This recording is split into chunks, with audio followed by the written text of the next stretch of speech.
Imagine you're trying to fall asleep, just a completely normal night. Right. You close your eyes, you settle into the pillow, but there is this blinding, brilliant white light permanently stationed right in the center of your Oh, vision. wow. Like just staring right at you. Exactly. And Yeah. you open your eyes and it's still there. You try to work at your computer the next day, it's there. Yeah. You try to have a coffee with a friend, and this intense luminosity is just glowing in your mind's eye. 24 hours a day, 7 days a week. That sounds exhausting, honestly. It does, right. But here's the thing. It's not a hallucination. It's not some medical emergency. Okay. According to the ancient, highly guarded sciences we're exploring today, that permanent disruptive light is literally just step one of what we casually call enlightenment. Step one. That really puts it into perspective, doesn't it?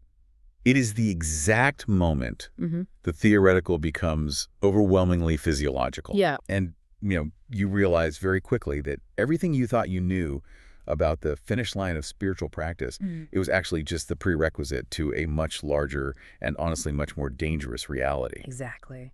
And that jarring realization is exactly where we're starting today. So welcome to another deep dive. We are so glad you're joining us. Absolutely. Today, we're taking on a question that haunts, almost every dedicated practitioner eventually. Why do advanced yoga and meditation students so often hit this massive, immovable brick wall? Yeah, the dreaded plateau. Right. They put in the hours, the years, and then they plateau. So to find out why, we are immersing ourselves in the teachings of Osman. He's widely known as the Blind Muslim Yogi.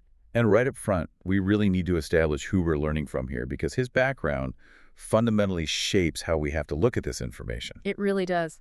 Osman is a master-level bioenergy healer, and he specializes in something that sounds, incredibly modern, but is rooted in profound antiquity. He uses quantum and entanglement principles for critical care, recovery, and even terminal illnesses. Which is wild. It is. We are talking about someone who has practiced healing, advanced yoga, and meditation for 50 years. 50 years? That's a lifetime of data. Literally. He actually attained his first samadhi experience, which is this state of profound, absolute meditative absorption by the age of 19. At 19. Yeah. Which in this field is practically unheard of. Right. And there is a really critical piece of context you need to know as we get into his highly detailed, very visual descriptions of spiritual awakening. Yes, this is important. Osman became permanently blind recently, in May of 2023, actually. So when he describes these intense visual phenomena like that blinding white light or seeing in full 360 degrees, he is describing things that can only be articulated by someone with eyesight. Right, because he's drawing entirely on his decades of having normal vision before 2023. Yeah. Exactly. And his mission now is just fascinating. He's actively trying to encourage a highly scientific approach to life. And he specifically uses the term scientific. He wants to break down and simplify these complex, ancient yoga and meditation methodologies so they can actually yield real results for society today. Yeah, and he's quite explicit about the stakes here, too. He argues that modern lifestyles severely deplete our natural energies. Oh, totally. And this depletion, according to him, is what leads to severe ailments, even things as serious as cancer. But he also provides a protocol to fix it, which is the incredible part. He states that if you follow his methods to improve your natural energy, it can naturally boost your immunity by 90%. 90%. That sounds staggering. It does sound staggering, but he insists this isn't extraordinary if you understand the underlying science. It's simply what happens when you replenish what modern life drains out of you. Yeah, and to help with that, he actually offers a free 5-minute yoga and meditation program. You can download it directly from his website, which is yogawellness786.com. That's awesome that it's accessible. It is. And we should state clearly, as he does, these natural-based therapies are complementary services. They are meant to enhance medical care. Right. They are definitely not replacements for a doctor. Exactly. Always consult a qualified medical practitioner for serious conditions. Yeah. But Osman's focus is on that underlying bioenergy. And he shares a wealth of this through his free YouTube channel, The Blind Muslim Yogi, as well as his podcast on Apple and Spotify. Yeah, so definitely search for him there. He does have a Patreon for one-on-one sessions, group talks, and his premium energy healing, which, commands high treatment fees due to his 50 years of rigorous practice. Sometimes he practiced up to 18 hours a day. Wow, 18 hours. That's intense. But he makes it a point not to withhold the core information, The blueprints are free. Okay, let's unpack this. Because if the blueprints are freely available, why are so many people stuck? That's the million-dollar question. Right. What if the reason you feel plateaued in your meditation isn't because you're failing, but because your fundamental map of reality is just completely wrong? Yeah. What if crossing what you thought was the finish line actually requires risking your very sanity? To really understand this plateau, we have to entirely deconstruct the westernized, modernized concept of what meditation is actually for. Okay, let's do it. Because the modern interpretation of mindfulness has almost entirely sanitized the original architecture of the practice. It really has. We view meditation as like a tool for stress reduction, a way to lower our cortisol levels so we can be more productive at our office jobs. Exactly. It's like, I'm going to sit on this cushion for 20 minutes, focus on my breath, and hopefully I won't yell in traffic later. Right. That is the modern metric for success. If I don't honk my horn, I am enlightened. Yeah, but Osman is operating on a cosmological scale of existence here. He argues that practitioners who feel stuck aren't actually stuck at all. They haven't hit a wall. Their perception is just flawed. Well, they think they are standing at the summit of the mountain, right? Yeah. But they're actually just realizing they're at the base camp of a mountain range that extends way beyond the atmosphere. And he drops a massive paradigm shift right at the beginning of his teachings to illustrate this. Yep. He says that enlightenment, which is, the absolute pinnacle of almost every piece of spiritual literature you can buy, is not the climax. It is not the end goal. Enlightenment is literally the very first step in out-of-body spiritual development. It is the starting line. And what's fascinating here is how Osman breaks down the layers of our existence to explain why that is. Walk us through that. So we operate under this rigid assumption that our physical body is the only vehicle we have for consciousness. We're born, we live, our body degrades, we die. End of timeline. Right. But according to the esoteric sciences Osman practices, you possess a physical body, an ethereal body, and a spiritual body. Okay, stop right there, because I want to make sure we aren't just glossing over that.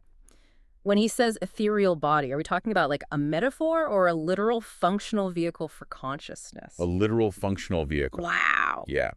When you reach a certain level of energetic elevation, what many might call that first major milestone of enlightenment, Yeah. your consciousness doesn't just feel more peaceful. It fundamentally shifts its center of gravity. Okay. You actually no longer need your physical body to progress.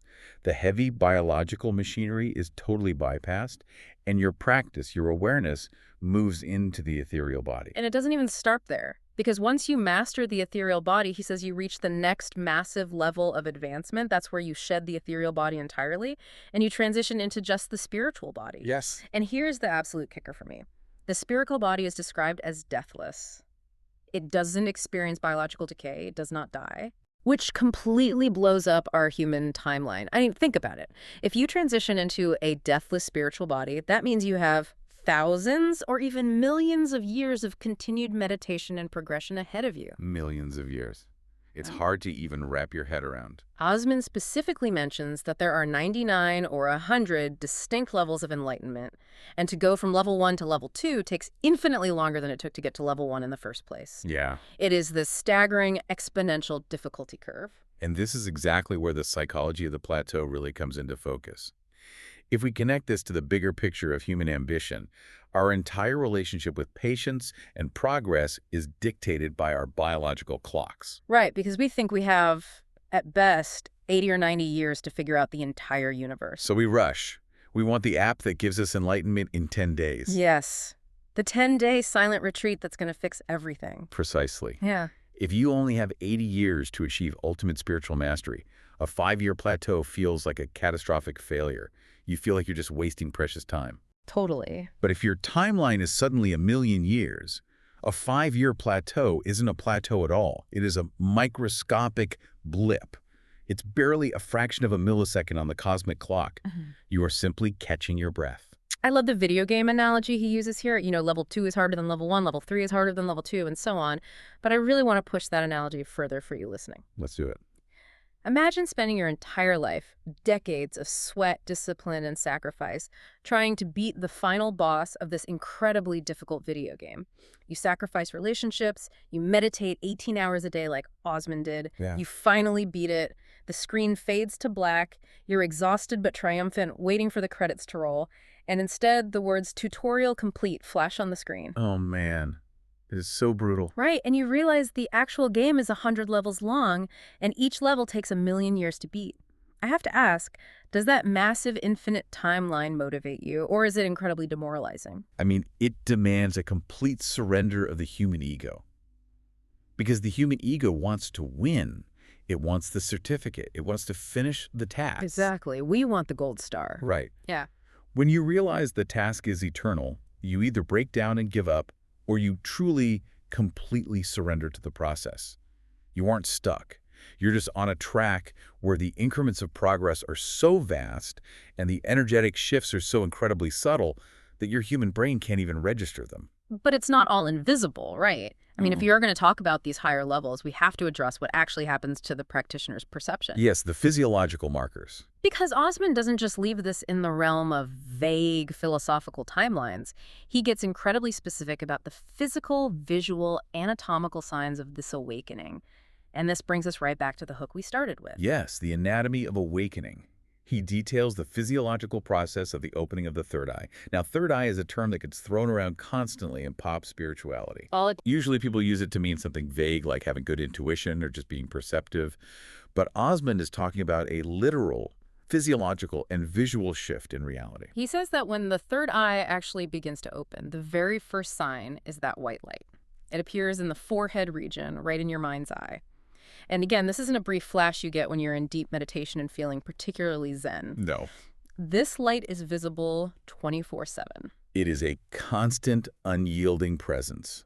It starts small, perhaps like a distant star, and then over time, through practice, it grows in brightness until it becomes completely overwhelmingly bright. Oh. And you see it whether your physical eyes are open or closed, whether you are in deep sleep or wide awake. Which brings up a huge logistical question for me. How do you function? I mean, really, imagine trying to navigate a bustling city, trying to drive a car, or trying to focus on a spreadsheet while a miniature sun is prominently blazing in your field of awareness. Yeah, it's intense. That is profoundly disruptive to our normal way of living. It sounds less like a gift and more like a massive cognitive load. And that disruption is exactly why these teachings were historically reserved for monks and ascetics who lived apart from society. Because you're right, integrating that level of constant dual reality perception into a normal capitalistic lifestyle is incredibly difficult. Yeah, you can't just clock in at 9 a.m. with the blazing sun in your head. Exactly. It represents a permanent shift in consciousness. Okay. And eventually, Osman says, this internal light leads to a physical opening where the practitioner can actually perceive 360 degrees. Like full spherical vision. Yeah. Which sounds like a superpower, but again, incredibly overwhelming for the human brain to process. But here's where it gets really interesting to me. Osman walks us through the third eye, which is expected, but then he brings up the throat chakra. Yes, the Vishuddha. He explicitly states that the advancement and maturation of the throat chakra is attained by only a tiny fraction of a percentage of all yoga practitioners. It is framed as this ultimate, almost impassable bottleneck.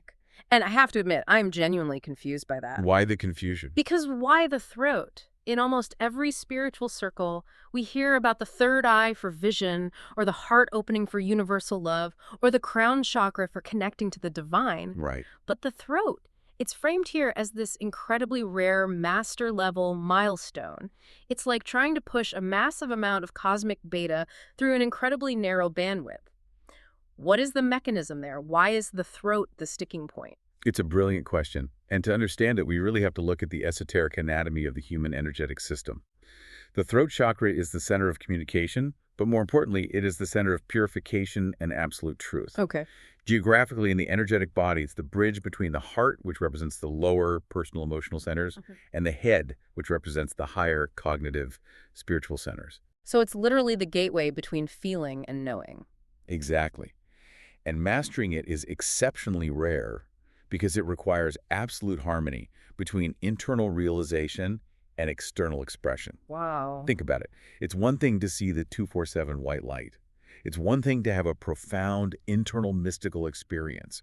It is an entirely different level of mastery to be able to articulate that truth, to live it perfectly in the external world without any distortion, ego, or misinterpretation. Oh, that is fascinating. The throat is where the internal becomes external. Precisely.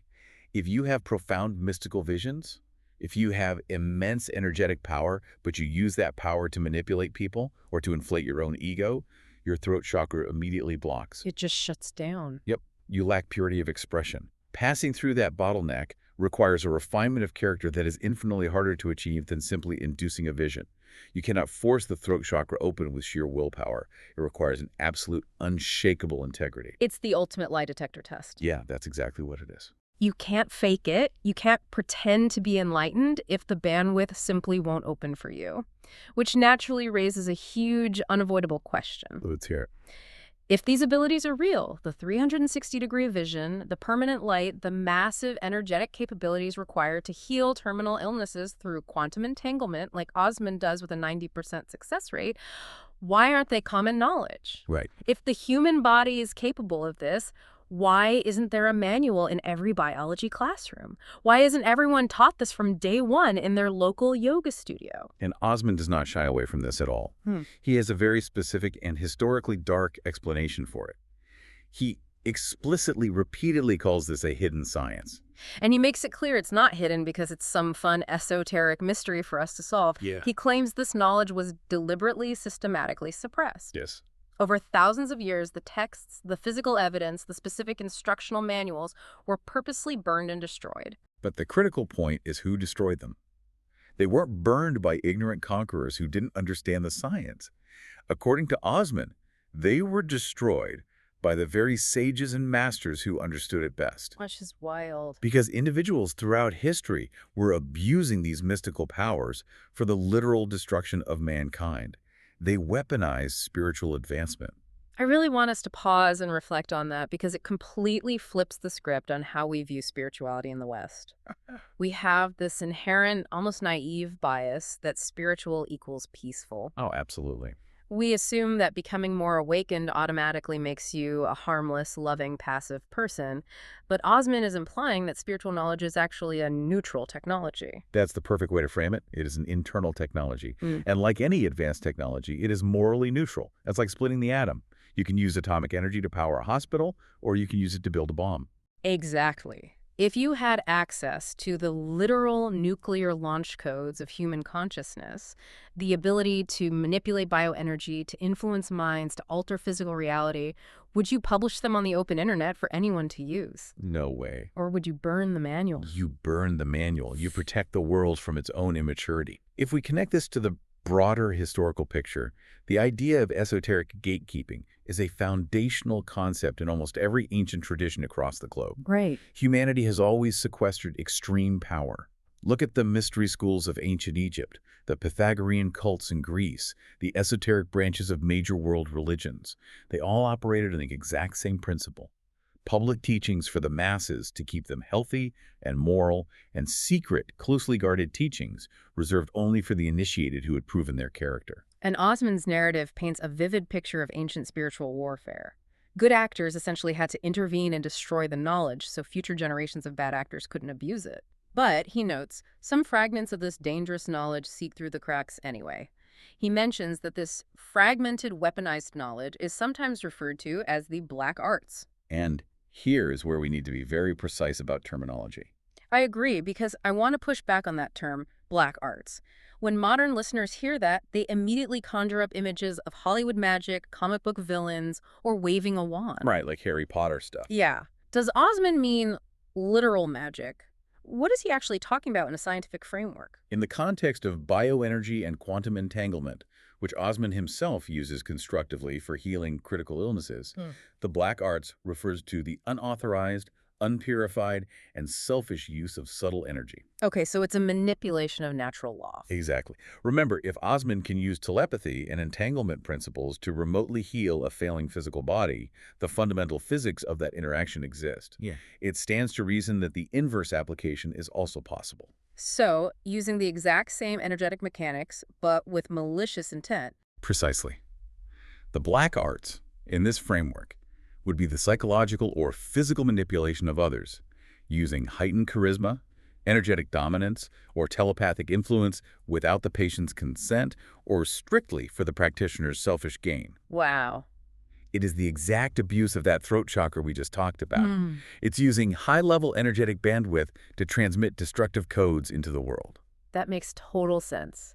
It's manipulating the energetic field for dominance rather than healing. And because that happened historically, the true, full, holistic methods were hidden. Yeah. Which brings us full circle back to the practitioner sitting on their mat today feeling stuck. They plateau because they're literally operating with an incomplete instruction manual. They don't have the final pages of the book because the masters burned them. Exactly.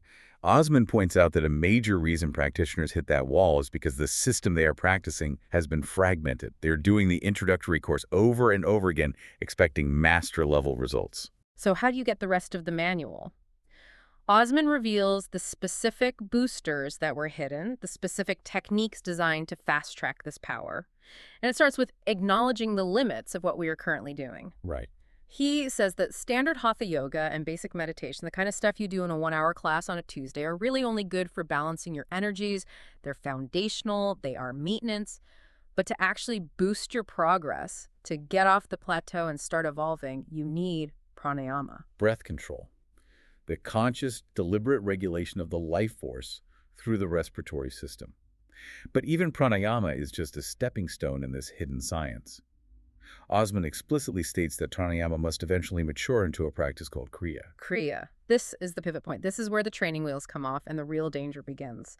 From what I understand in the sources, KRIYA is entirely different from how we typically view meditation. Totally different. When we think of meditation, we think of letting go. We think of passively observing our thoughts, allowing them to pass like clouds, just being. But KRIYA, as Osman describes it, is intensely active. Yeah, it is not passive sitting. It is the manual, forceful manipulation of internal energy. You are actively awakening, raising, and dropping the life force energy, the kundalini, up and down your spine. It is highly mechanical. In KRIYA, the spine acts as a literal energy highway. You are taking this raw cosmic life force and you are forcing it through the major energy centers, the chakras, opening them a little bit more and then a little bit more in thousands of tiny, deliberate gradations. Wow. You are essentially grabbing the steering wheel of your own evolutionary process and fast-forwarding it. Okay, I want to use an analogy here because I think the distinction between passive meditation and active KRIYA is critical to understand the danger. Sure. Let's look at standard hatha yoga and basic mindfulness, like upgrading from an old flip phone to a modern smartphone. It's a nice upgrade, it makes your life easier, it's safe. But attempting KRIYA is like trying to run next-generation experimental quantum software on a standard flesh and blood human nervous system. You are forcing massive amounts of data and energy through legacy hardware. I love that analogy. If your hardware isn't perfectly prepared, if your wiring isn't upgraded, you don't just get a glitch, the system melts down. That is an excellent way to conceptualize it. Yeah. The nervous system literally has to be rewired to handle the voltage. Yeah. And that's why Osman emphasizes repeatedly that KRIYA simply shouldn't be done independently. Yeah. You cannot learn this from a book, and you certainly shouldn't try to learn it from a 5-minute YouTube video, no matter how badly you want to level up. And I have to ask, why are we in such a rush? Why is there this modern obsession with hacking enlightenment? It feels like we've taken this very Western capitalistic drive for efficiency and productivity and just blindly applied it to ancient spirituality. Oh, absolutely. We want the shortcut. We want the life hack for the divine. Is this impatience corrupting the natural, slower process? It's a profound tension, and Osman himself navigates it carefully. He advises people not to be in a hurry, pointing out that natural progression is safer. But he also acknowledges human nature. If you truly want to push further, if you want to see what is beyond the plateau, KRIYA is the mechanism. But he introduces a safeguard, right? A crucial, non-negotiable safeguard. He states that learning this practice requires a qualified teacher to actually transmit some of their own energy to the student. They have to guide the student's internal energy directly. Which implies something absolutely huge. It implies that spiritual advancement at these highest levels is not and cannot be a solo journey. You cannot pull yourself up by your own spiritual bootstraps in isolation. No. It operates on a strict network of energetic inheritance. You need a tether. You need someone who has already successfully navigated that spinal highway to hold your hand, energetically speaking, because doing it purely theoretically is, in Osman's own words, extremely dangerous. So what does this all mean? Which brings us to the most shocking and frankly the most terrifying part of Osman's teachings. We talked about running quantum software on legacy hardware. What exactly happens when the hardware melts down? Yeah. Because if this is the fast track to ultimate power, the toll for crashing the vehicle is catastrophic. This raises an incredibly important question about the fine, almost invisible line between spiritual awakening and clinical psychosis. Yeah. Because Osman does not mince words here. No, he doesn't. He is not talking about feeling a little spaced out after a deep breathing session. He is warning about the ultimate risk, the catastrophic mismanagement of Kundalini energy. He describes Kundalini as part of the cosmic, creative energy of all that exists. It is the raw power of creation sitting at the base of your spine. It is an explosive force. Very explosive. And he says that if it forcefully shoots up the spine, travels into the head, and the practitioner cannot bring it back down, the physiological and psychological results are devastating. The clinical reality of what he describes is severe. We are talking about intense, unbreakable headaches. We are talking about actual physiological issues altering the circuitry in the brain, hallucinations, severe, unmanageable psychosis. Oh. Osman explicitly notes that there have been many incidents where eager practitioners forcefully awaken this energy without a guide, are unable to control it, and they end up in the emergency room. They go to psychiatrists, they're placed on heavy antipsychotic medication, or they end up institutionalized. They start seeing and hearing things that other people cannot see. And let's be clear, not in a beautiful, enlightened, I see angels kind of way.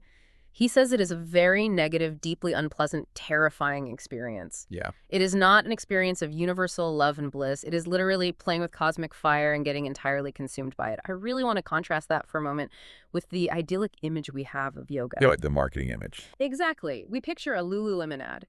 We picture someone sitting peacefully on a beach at sunset, looking serene and healthy. We absolutely do not picture someone trapped in terrifying, uncontrollable hallucinations, strapped to a hospital bed, simply because they tried to manually hack their own nervous system. It shatters the illusion that spirituality is a perfectly safe sandbox. Spiritual ambition can literally break the brain. The physical circuitry, the vagus nerve, the neural pathways.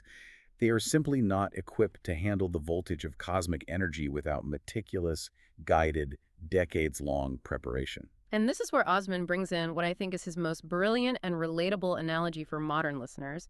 He compares this spiritual journey to the financial world. This is a great analogy. He says that practicing safe, standard hatha yoga is exactly like having a steady, reliable job. You have your fixed income, your medical insurance, your retirement plan. You know what you're getting every month. You can incrementally increase your salary over time. It is safe, it's predictable, and it keeps you healthy. But KRIYA, and attempting to manually awaken the Kundalini to achieve massive mystical results, is like quitting that safe job to become an entrepreneur with the sole aim of becoming a billionaire. Yes. The potential rewards are massive, almost beyond comprehension. But the risk of total devastating bankruptcy, which in this spiritual context means literally losing your sanity and ending up institutionalized, is very, very real. Yeah. A doctor makes a great, safe living, but they usually aren't billionaires. To get the billionaire level spiritual power, you have to take on extreme existential risk. And Osman essentially asks you to weigh that equation. Are you actually willing to risk your sanity, your baseline functionality in society for ultimate enlightenment? Which path would you genuinely choose? And to mitigate that extreme risk, Osman claims a remarkable, almost unbelievable ability. He states that he has the capacity to safely manage this Kundalini energy for his students, and not just in person. He claims he can do it telepathically, from a distance. If a student's energy forcefully shoots up and gets stuck in their head, triggering the onset of that psychosis, Osman says he can telepathically pull the energy back down the spine for them, restoring balance. Okay, wait, we have to pause here. I have to push back on this.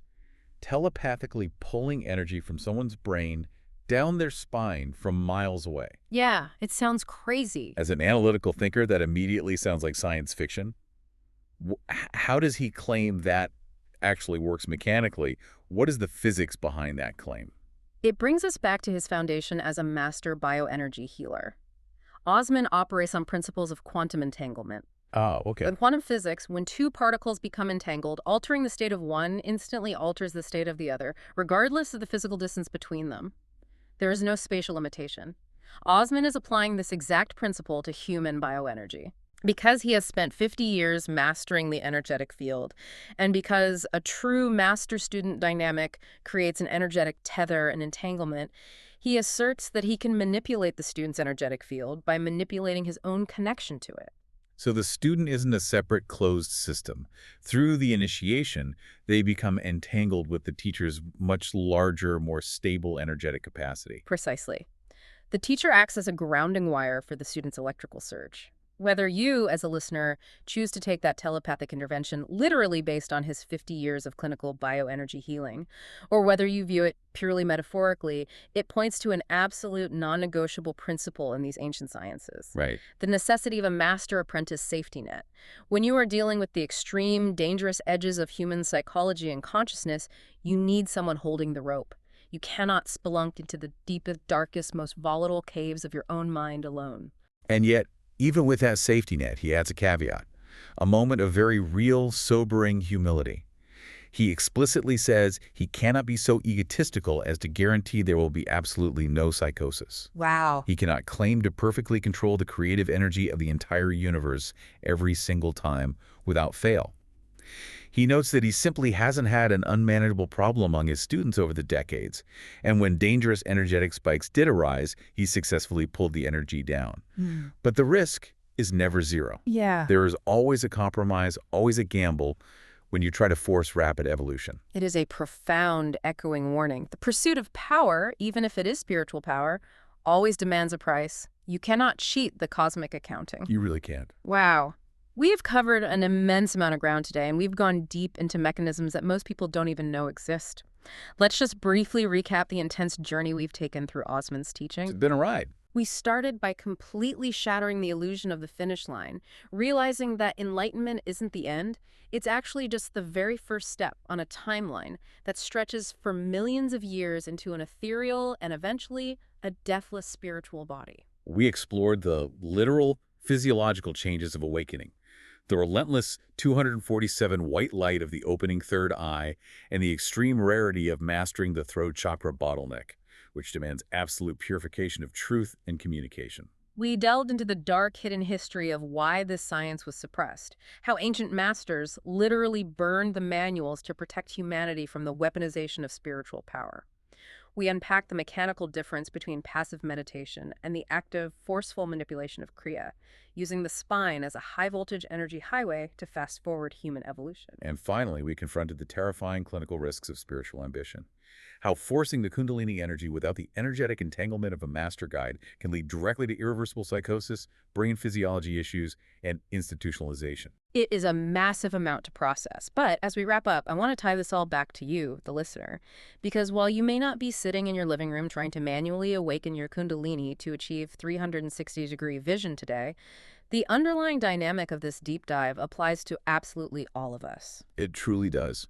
Every single day in all aspects of our lives, we make choices between safe, incremental growth and risky, accelerated leaps. Right. Whether it's in our careers, our relationships, our financial investments, or our personal development. Do we take the steady paycheck of the safe job, or do we risk the total bankruptcy of the entrepreneur for the massive reward? Osman's teachings are a stark reminder that we need to be highly, rigorously conscious of the risks we are taking and to ensure we have the proper grounding and support systems in place before we try to skip levels. That is perfectly said. It's about knowing your hardware before you install the software. But I want to leave you with one final lingering thought, something we touched on but that really sits heavily with me after exploring all of this. If the absolute ultimate levels of spiritual evolution require abandoning the physical body entirely, operating on a timeline of millions of years, and risking your very sanity, your very connection to reality just to get there, just to get there. At what point does the pursuit of extreme spirituality actually cause us to lose our basic humanity? That's the real question. Is the ultimate goal of human consciousness to escape this world? Or is it to figure out how to safely, beautifully, and fully live within it? Think about that the next time you sit down to clear your mind. An incredibly powerful question to carry forward. Thank you so much for joining us for this deep dive. We always appreciate your curiosity and the time you spend exploring with us. Until next time, take care of yourself and keep asking the big questions.